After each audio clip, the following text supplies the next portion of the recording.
Today, everyone. Welcome to the Hub, our weekly look at all things politics. And our guest today is our good colleague, Ginger Cruz, who is the senior advisor for the Lou and Josh campaign and the senior advisor for the Camacho-Ada campaign. That's Shawn Gumataotao. I was having a flashback, actually. If I was working at the time when you guys were on the news, I might have been doing sports sitting right here. That's right, actually. yeah, Exactly. absolutely. Many moons ago, but anyhow, I think it is. Flashback. All right, so I wanted to start off with a talk about the youth vote. And what one of our reporters, Hannah Devanzo, went out and did kind of a man on the street. You guys are familiar with those kinds of reports, and tried to gauge, some reaction from younger voters.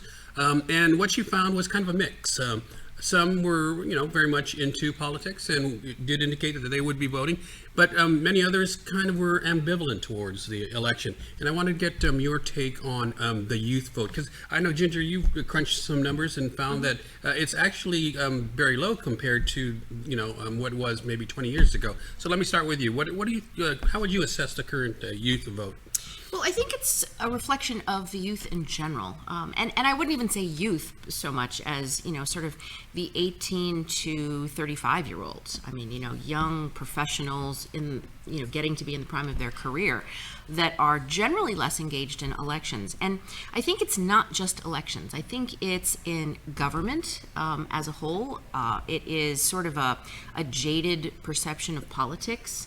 And sort of this idea that somehow politics, sort of lives over here and their lives are in front of them and the things that they can do are what they want to focus on. And politics is just sort of this noise, and it's reduced to tweets and Facebook posts. And, sometimes they just get frustrated by the whole thing and dismiss it from their lives. And I think really it's incumbent upon all politicians, all of government, to recognize that and to bring the community back in, to have them understand how government really needs the engagement of everybody in order to work properly, because government is about people. I mean, that's what democracies are about. And people need to understand, especially on a small island like Guam, that, 100 votes can make a difference in who it is who represents them, and who represents them makes a difference in what the laws are going to be. And when those laws don't reflect people anymore, and it starts to create bad policy, everybody has to live under that bad policy. But it's making that connection, drawing those lines, that I think all government officials, everybody running for office, need to do a better job of drawing that line. Shawn, what's your sense of the youth vote? When you watch that story, she was actually at, I think it was at Guam Community College. So when you think about services and the policies that are geared toward young people, in this case, those that are trying to get an education, it is important for all of us to understand that we have to reach them because they're that end user, and to remind them of that. I think sometimes there's that forgetfulness that, okay, if you don't vote, how do you expect certain things to change at those institutions that you're at today? I teach at the University of Guam, and it's interesting to see how they're talking about issues when I'm running around the campus. They're watching it. In some cases, they're very well, I'll wait till later, or where can I register? Believe it or not, even though we're at this point in the cycle, they're still trying to think, oh, maybe I'll register. But if I'm not mistaken, we've had more young people register for this particular election than the most, probably the most in the history of our Guam elections, which is pretty encouraging. But registering and voting are really two different things. Yeah, does it translate into votes? I think Right. this is a follow-up question to that. And will it, do you think? Well, we hope so. I think all of us, both sides of the aisle, are hoping that when these young people are going out there, and in some cases when they're getting their driver's license, that they tick that box, and hopefully that when it's time to be asked to tick a box again to elect their new leaders, that they'll do so. Yeah, Ginger, from a campaign perspective, how do you engage the younger voters? You mentioned, social media. Is that the way to get to them? This is where I show my age, right? I mean, we really have a lot of new dynamic folks who are understanding the power of Facebook, the power of Twitter, the power of Instagram, the power of TikTok. And the challenge for some of us older folks is, how do you take the message of what you see as the future of Guam and distill it down into a tweet, or distill it down into a TikTok that's catchy enough to get everybody's attention, but informative enough to really let them know what's going on. So I think that is something that you see a lot more of that going on. Everybody on Guam is on Facebook. And so shifting to that platform and reaching out, I think, is a key. Yeah, and Sean, Facebook, even that is considered kind of like more for the older persons, right? So you have to be even more targeted when you try to reach out to, don't you? Yeah, and also using the things that they actually are gravitating to. Is it the story? Is it these little tidbits that are a part of the Instagram? Come on, Instagram's pretty deep. So even for guys like me, and it's funny, asking a 51-year-old man what we should be doing on Instagram, we should be asking other people. But it's listening to them and trying to get those types of messages that reach to young voters. What are we going to do in basic terms to help encourage more the protection of safety, encourage health and education. So it's a challenge for everyone. Yeah, looking forward though, do you think how are the parties gonna engage the youth?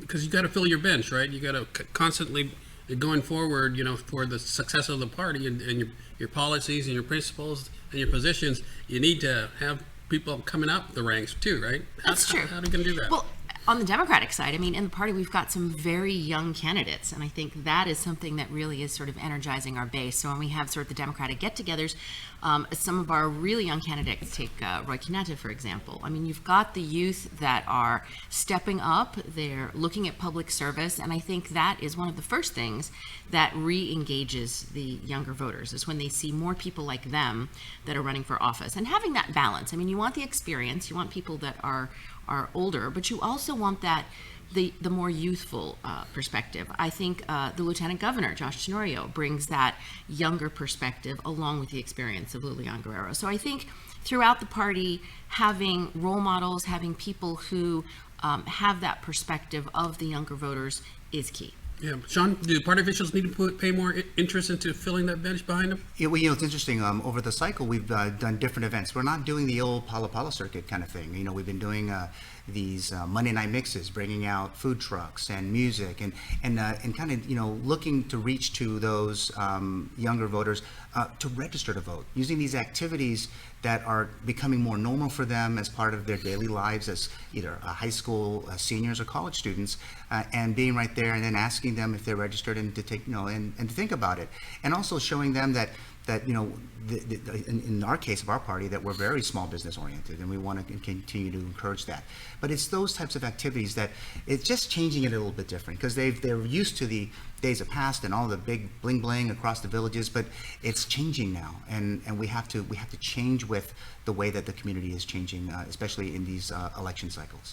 On that note, is it just me, or we're 6 weeks out from the general election, and it seems to me it's been awfully quiet. There's been, I would say, a lack of excitement. Is that just me, or is that something you're seeing?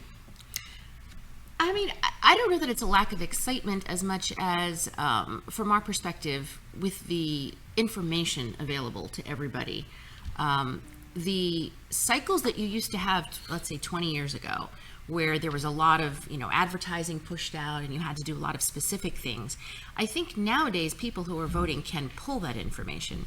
They can go to websites, they can do their own research, they can figure out what's going on and really be 100 times more informed today than they used to be back when they depended on somebody actually sending them information on why. So, back in the old days that you had to have these, there was a lot of emphasis on flyers and on, getting all the information out, letting people know what was your background, what were you going to do. I think the voters nowadays can get to that information. So I don't know that it's quiet as much as I think there is some value in, instead of the information being pushed down people's throats, making it available and letting people look and see for themselves. And I do think that in the coming month, there's going to be an increase in information available. Again, I've always said that it's really important to compare past performance. I mean, when you're looking, anybody who's going to make a good decision about who's going to be the next leader needs to judge the past performance. And we've got, from the gubernatorial side, 2 really good cases of past performance that can be evaluated and reviewed. And then from a lot of the legislative candidates, they've had a lot of platforms, thanks to KOAM, thanks to a lot of the other media, where they're able to sort of put forth what they stand for, and people at their leisure can pull it up on their phones or see for themselves to make those decisions. Well, what do you think, Sean? Has it been a little bit more on the quiet side compared to, say, 12 years ago when Felix last served? I think that yes, it's much quieter, but that doesn't mean that work isn't happening. I think for both campaigns are again reaching out to those voters. They are knocking on doors. I think they're probably canvassing your house right now while you're here sitting on the set. But they are out there doing that work. It isn't. It is a bit of a lull. But that doesn't mean that campaigns are just sitting back and waiting. And there's a lot of events that are still happening. There are fundraisers. There are events and the candidates meeting other people and getting around the entire community. And again, knocking on doors, the retail politics that we're also used to. And so that lull, try not to be too sucked into the fact that it might be a lull. It's actually still pretty busy. All right. On that note, we're going to take a short break, and we'll be back with more of The Hub right after this.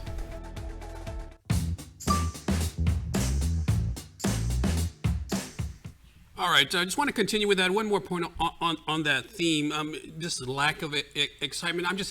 I guess a lot of people, especially the older folks, are used to, all these rallies, campaign signs, political signs all over the place. It just doesn't seem the same at this point. And I think you guys are attributing that to, like you said, Ginger, more social media, more other ways of getting the information. We have our little chat for the campaign, and they're still putting up signs, and still people are asking for them. They're giving stickers. We're still seeing people asking for the red hat and being a part of that movement. So it might seem like a bit of a lull, but there's still a lot of activity behind the scenes. And again, we're trying to get people to register to vote because early voting is about to start very soon too. So we got to keep on chugging along. The cycle's coming to an end very quickly. Yeah. Well, and from our perspective, there are some big events that are coming up. So there's going to be a big event coming up, I believe, on Sunday. That's the first one. It's sort of a regional gathering, and then like a couple days later, we've got another regional gathering. We had a very successful fundraiser the other night, which was very well attended over at the Hyatt. I was there, and there was a lot of people there. So there is activity going on all across the island, and I think people are really engaged. I think, in terms of a paid media perspective, it's been a little bit quiet. But I think in terms of the level of excitement and activity and the things that are going on, they're going on, and you're going to see a lot more of that in the coming weeks. All right, Sean, what would you advise the gubernatorial campaigns to focus on in these last few weeks? Well, the biggest thing to focus on is getting out and reaching out to voters. And social media can only take you so far. It's about that retail knock on the door, press the flesh, going right to the villages and saying hello and asking about the issues that face them today, and asking them, quite frankly, where they want to see the direction of the island. So it's a lot of door knocking now. I would be telling the candidates if they're inside the headquarters, they need to get back out and keep knocking on those doors. And they have been, and they're canvassing all over the island right now, which is it's about to get even bigger. So we're really excited about this idea of getting out and meeting our voters again. We've been at it for since February. It's to continue it in the final push to get everyone out to vote, get that voter turnout much higher, and ensure a victory in November. Ginger, meetings? Well, not only that, I think there's going to be there were supposed to be at least 5 debates. So these debates are going to really bring out a lot of the issues for the people of Guam to be able to listen to the 2 different perspectives. It was really disappointing when we heard that the Gumataotao team has turned down the invitation from the Guam Women's Chamber of Commerce, which I thought, here we go again with the misogyny, right? Is this so if we invited the governor to the Lincoln dinner, would that be any? We could have invited her. Would she have gone? So you're calling the Guam Women's Chamber of Commerce partisan? I said we should have invited her. It's her whole club. Are there Republicans that are members of the Guam Women's Chamber of Commerce? Actually, those are a great idea. They should get some of the Republican members and Democrat members to form it out. Anyway, so I mean that'll be interesting to see. But there's going to be a lot of other debates. There's the great debate. There's a Chamorro language debate. There's just a lot of debate opportunities. So I think those are going to be an opportunity for people to really hear the differences between the candidates. I think the other thing that's really important is really getting out the platforms of the two campaigns, really what they're going to do, and the records of the two candidates from the gubernatorial side of things. I think that there is going to be a lot more information coming out on the records, comparison and contrast on the key issues, because I think one of the biggest hurdles, honestly, that we have on our side is reminding people of the record of Felix Camacho. Because if you think about it, people who were 25 years old during his re-election campaign back in 2006, they're in their 40s now. So that means that everybody under the age of 40 probably doesn't remember what that record was, doesn't remember the challenges, doesn't remember how they were dealt with. So that is something that is going to need to sort of be put back out there so that people have an accurate comparison of two records. And the record's it's already out there. I mean, his record speaks for itself. But I mean, we're definitely not seeing a 49-page platform from the current administration, because if it reduced to a 7-page pamphlet, we know that they still haven't finished half that work. And so the idea is we'll understand the policies as it progresses, getting in the villages, knocking doors, and reminding them about what is the governor of Guam today, what has she done over the last 4 years for you. We can go back, it's fair to look at records, but when it looks at the current mandate of today, what has she done in the last 4 years? And the people have to decide that. Let's talk about those issues. What are the issues then that are going to resonate with the votership? What do they want to know about? What do they need to hear about? Crime. I completely agree. I think crime is one of the big issues. And what's interesting about crime when you look at it, right? So crime has been around forever. Okay, when I lived in League One Terrace as a little kid, I remember one time my mom and I looked out the window one afternoon, and there was a guy breaking into our neighbor's house, and this was like in the 70s. And I remember we called GPD, and we were worried because we were living in a neighborhood where a robber or a burglary was happening like right across the way from us. So crime has been there the whole time. But what happens is nowadays you get these anecdotal issues where people will just say that, you'll do an interview, you'll talk to somebody and they'll say, oh, crime is so much worse. So the way that you can really look at crime is you have to look at statistics. So one of the things I love to do, I'm a numbers person, I love to look at statistics. So if you look at all the years that Felix Camacho was in office, right, the average number of arrests under Felix Camacho was about 3,300 arrests per year if you average it all out. Last year, under the Leon Guerrero Tenorio administration, last full year in 2021, there was over 4,040 arrests, meaning that the police now, and it was a steady increase. I mean, it went from 2,600 to 3,500, I think it was, to over 4,000. Over 4,000 is a record from the last 2 decades. That is the most arrests by the Guam Police Department in over 20 years. That, to me, demonstrates the progress that you see being made by the Guam Police Department. Look at crystal methamphetamine being taken off the streets. All the years that Felix Camacho was in office, they took off 6 pounds per year of crystal meth. Let me get Now Shawn in here, we're because at I think he 100 might pounds per dispute year. how And so, I mean, again, we're looking at the last 4 years. So to say you have stats, I'm great that we're talking about the numbers for today, because the governor hasn't, and the chief of police has not put out a uniform crime report. They just put out the 2021 last week. And in all fairness, there hasn't been any stats until just last week. So I can't wait to see the 2021 numbers. That'd be great, because 19's there. It started great. But again, it goes back to leadership. And again, when we look at the numbers, let's be fair. If you don't see it until just recently, I hope they publish it. I want to see those numbers. I think the whole community is willing to see about those numbers. And I'll be first one to say, hey, I want to see it. I think when we speak of crime too, I think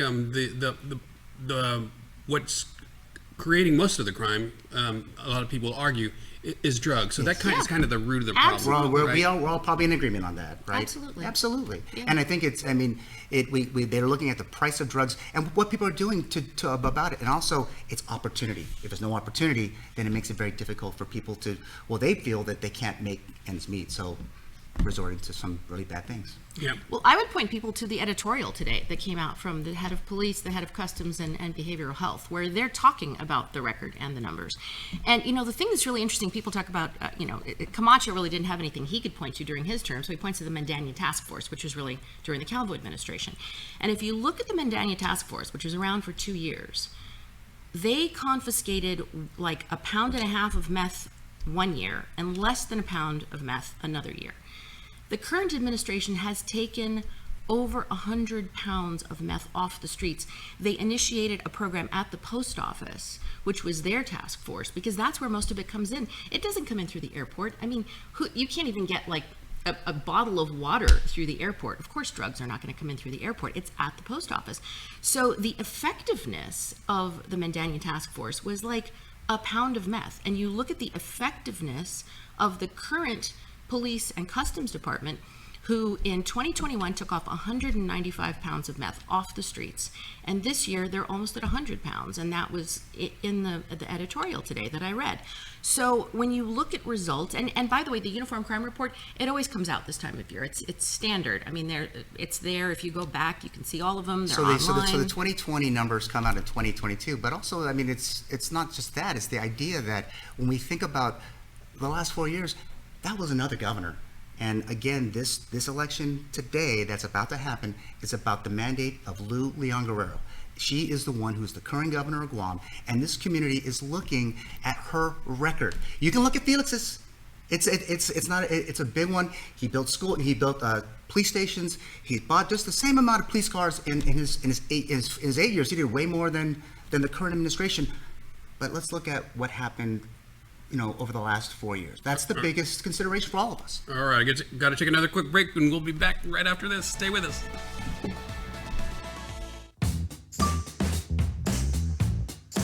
It gives a chance for everyone to talk about. All right, back for our last few minutes. Wanted to talk to you guys about President Biden has declared the pandemic, some say mistakenly, the pandemic is over. And you guys came out with, Sean, a news release today saying that the governor should withdraw the emergency declaration. Can you elaborate? When there really is very little restrictions left, when quarantine times and dates have been adjusted down that are really negligible according to doctors on Guam, and looking at the hospitalization, it's time to end it. There is importance for us all to remember that with a community that has suffered with cases and deaths, but importantly, I think people forget vaccinations. We have one of the highest vaccination rates in the country, over 90%. And with that, and you have that remaining balance on the population who really can't get vaccinated unless they're very young children, it really is time to move on and reopen the government. I was hoping, like everyone, that in November there was that push to maybe make that big push to open. And then we could have been a little bit better off. But, again, today, and based on Public Health's press conference yesterday, again, the data is there telling the story. Then I think and even Governor and Tony and Senator Ada are really adamant we should end the emergency now. Ginger, did the president misspeak? Is the pandemic over and should the emergency be lifted? So if the president has made a really good point that the pandemic has moderated into an endemic. It's something that we're going to have to live with for a really long time. But, the first point that I would make, and listening to what Sean just said, is explain to me what's closed again. The government of Guam is working at 110% all the way across the board. I'm not sitting here with a mask. You're not either. There's still restrictions in hospitals for masks. There's still restrictions in all healthcare centers. In a hospital, when you're talking about people who are immune compromised, and you're talking about a disease which continues to circulate on the island, asking people to wear a mask is common sense. People in Asia wear masks to prevent each other from getting the flu. I mean, this has been a practice in Asia for, I don't know, decades. But in America, most other places are open. Okay, but this isn't Trump world, okay? So this whole idea of not wearing a mask, I mean, a key fact that I think they're ignoring is that the emergency declaration, one of the key things, 40% of the families on Guam need SNAP, which is emergency assistance that continues to help with feeding their kids in schools and providing relief to those families that are still recovering, that still need to be able to get on their feet because of the economic impact of COVID. And that goes away if you end the public emergency status. that federal assistance goes away. But there's no mandate for masks anymore. But there's also no reason why they can't end it and then do another executive order only for SNAP benefits. That's the flexibility that the office of the governor can bring to this particular fight. And you know another really interesting statistic? Do you know how many months they had emergency declarations under Felix Camacho during his 8 years? Was it SARS? Was it 33 avian flu? months. Or the 33 other- months. or the Do you know how other many months types of we've stuff? had emergency declarations under Lou and Josh? 31. So technically, Felix Camacho had some kind of an emergency declaration for 2 more months Yeah. than we have. Those were natural disaster related, as I It doesn't matter. If you're comparing apples to apples, Outbreaks in northern and southern Guam. emergency pick another declaration. So they're outbreak. picking on us for having the emergency declaration, and they had No, it for longer. Just trying to give our people the freedom to move on. Is part of it too the emotional and maybe psychological idea of lifting the emergency so that people feel like, okay, this is over and we can move on? Is that part of it too? I mean, I think that if the governor she has continued to say it's about data, and the data and doctors have said it's time to move on, why not? And my point is, we've moved on. She's lifted the mask mandates. You go to a She- store, you go to a take the next step restaurant. and lift the emergency order. Nobody's Then you're wearing a good. mask, but the emergency order, if it's providing federal SNAP assistance Take to it the off people and of put it back Guam, on. the governor will take You it. work for a governor's office. You remember how that works. Speaking of moving on, it's time for us to move on because we're out of time. As always, thanks for joining us, guys. Thanks for your time. Appreciate it. I'm Nestor Lecanto. That's a wrap. We'll see you again next week on The Hub. Thanks.